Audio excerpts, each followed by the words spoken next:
Hi there guys, so it's been a while, but I'm finally going to replace my standard headlights with the Stedi copper heads that I bought like ages ago.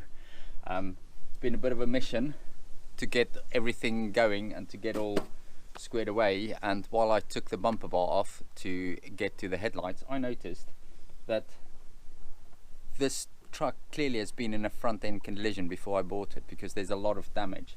I had a look, it's only plastic, superficial plastic damage. No actual damage to the truck itself, as in the metalwork or the hard bumpers itself. It's I think it was just a soft front end collision, but there we go. I will get these headlights installed and see how it looks.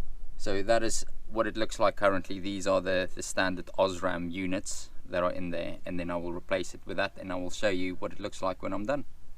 Right, let's get started. Well, I'm not gonna do it step by step with you, but you'll just see the end result. Right, catch you in a bit.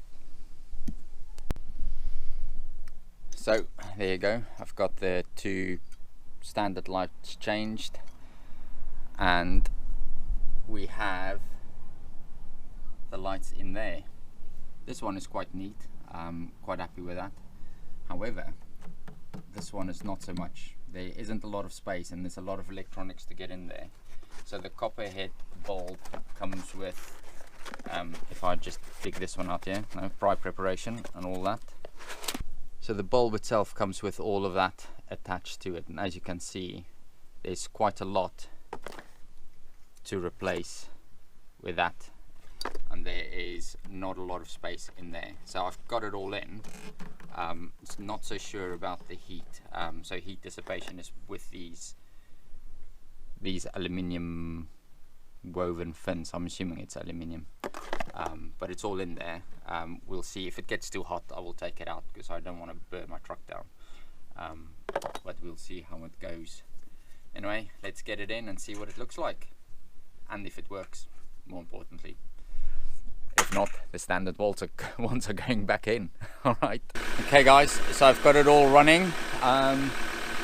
That's the standard ones, and those are the Stedi ones. So let's have a closer look. The standard headlights, as you can see, that's headlights and main beam currently on. And then the Stedi upgraded kit. So the standard headlights and the high beam. I don't know, I might have to, let's put the daytime running lights on and see what that looks like. So let's just switch that to auto, and then the standard daytime running light, and then the Stedi daytime running light. You can see it's a far cooler blue color, so to speak. Let's get a bit of distance in there than the standard ones. So yeah, looks a bit better, doesn't it? Cool. Well, let's get number 2 done now, shall we? While my son is interrogating with that.